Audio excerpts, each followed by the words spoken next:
আসসালামু আলাইকুম, সবাই কেমন আছেন? আশা করি অনেক ভালো আছেন। আলহামদুলিল্লাহ আমি অনেক ভালো আছি। তো আজকে একটু গরুর গোশত রান্না করতেছি। এটা হচ্ছে আমার গ্রেভি। এটাকে অনেক ভালো করে কষাইতে হয়। আমি এটা অনেকক্ষণ যাবৎ কষাই। এটা কষালে অনেক মজা লাগে তরকারিটা।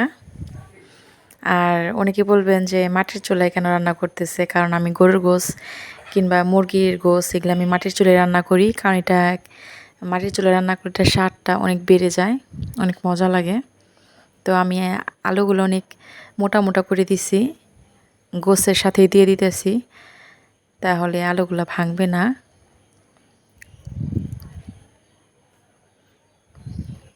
আর আজকে প্রচুর গরম পড়ছে, গরম তার মধ্যে মাটির চুলার যে আগুনের তাপ, অনেক তাপ, দুইটা মিলে অনেক গরম লাগছে।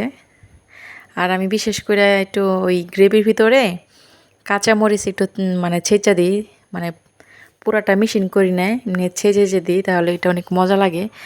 এটার অনেক গ্রান ছড়ায় আর কি।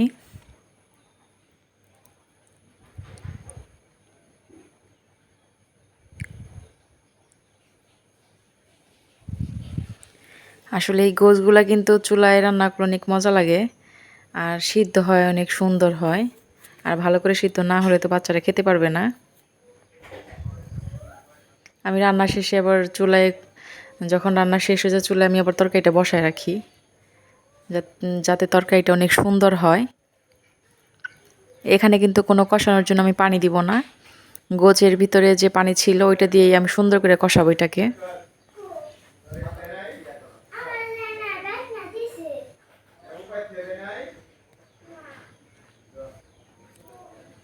এটা আমি এভাবে কষাতে থাকবো।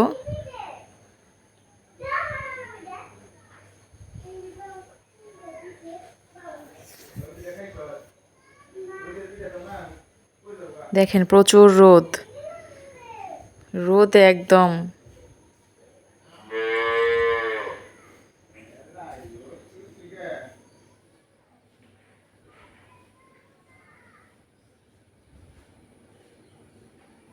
তো তরকারিটা আমি এখনো কষাইতেছি।